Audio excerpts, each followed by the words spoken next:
Hello, I'm James. Hello, I'm Ben. We are 2/3 of Biffy Clyro, and you're watching Moshcam.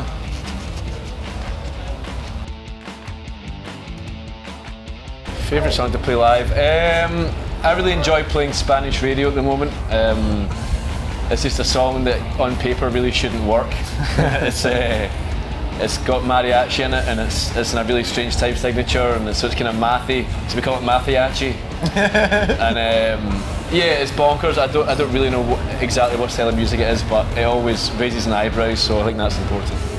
I think for me, a song called Bubbles that we almost left out of the set yesterday.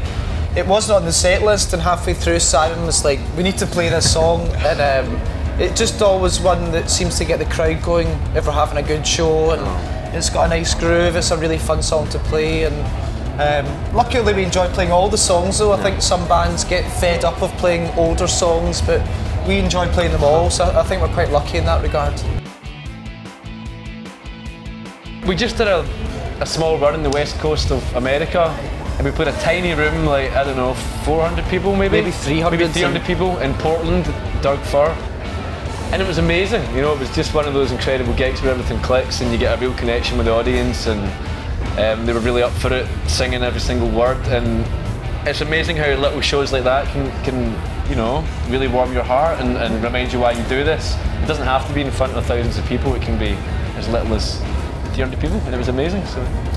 For me, it was actually also in the States, in the East Coast, Philadelphia, at the tail end of last year. We went to somebody's house and played an acoustic show in their basement, and Simon, our singer, had started to lose his voice, so all the people in the audience were singing, which was just, there's only 25 people. But it was in a room this size, you know, it was really, really emotional. We should point out that Simon's not here for you, those of you watching at home. He rocked too hard, that boy, and he hit a speaker on stage and he cut his head, and there's blood everywhere, and so he's been seen by a paramedic, and he'll be okay. He'll be ready for the show tomorrow, but he sends his best wishes, and he apologises for not being with us. Poor guy, I know. We're quite conservative when it comes to riders. There's nothing that interesting. We could spin you some lies to make it a bit more exciting, but we used to ask for things like the promoter's favourite movie, but you would get a load of garbage, and we'd ask for like a red crayon, but that was just being childish and petulant. I think we were trying to be rock stars, but I think we realised that a lot of bands don't realise this, that the rider comes out your fees, you're actually paying for the rider anyway. So typical Scots. So asking for something outlandish is only going to cost you money, so it's like... I think if we get ginger, honey and lemon for a nice hot drink, really rock and roll. That's a good tip. That's about the most important. And non-alcoholic beer. Yeah. You know, we're just having a fucking ball here. Yeah. Sorry, I don't know if I can not swear or what. Oh, we can fucking swear, aye? Fucking awesome. Fucking one time. Let's go for it. Our pre-show ritual consists of warm-ups, a bit of illegal man touching. We have some hijinks, you know. We try and have a bit of tomfoolery before we go on, just to get ourselves in the mood and to feel a bit daft. You know, we take our music seriously, but you don't want to take yourself too seriously, or you'll fall into the trap of being a total dick. So we like to fanny around a bit. Yeah, Simon and I have a couple of shots of tequila to and then I laugh at him, and then Ben laughs at us, and I think we're enjoying touring more and more as we go. You know, we've been doing it for a long time now, but just finding a slightly more light-hearted approach, even though we're still giving it our all and committed to it. We're finding some way to, I don't know how, just through the process of time and trial and error, we're really, really enjoying ourselves more than ever. So it's a real fun time before you go on stage. You know, the energy starts to build and the adrenaline comes, and it's that's precisely why we do it.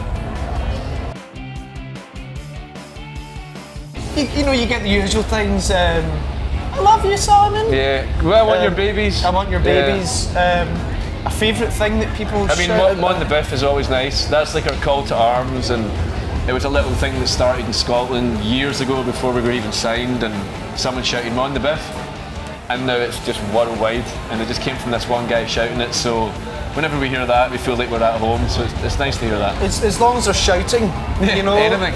Even if it's bad, as long as you're provoking a reaction, that's all we really care about. Yeah, we don't want apathy, not at our gigs.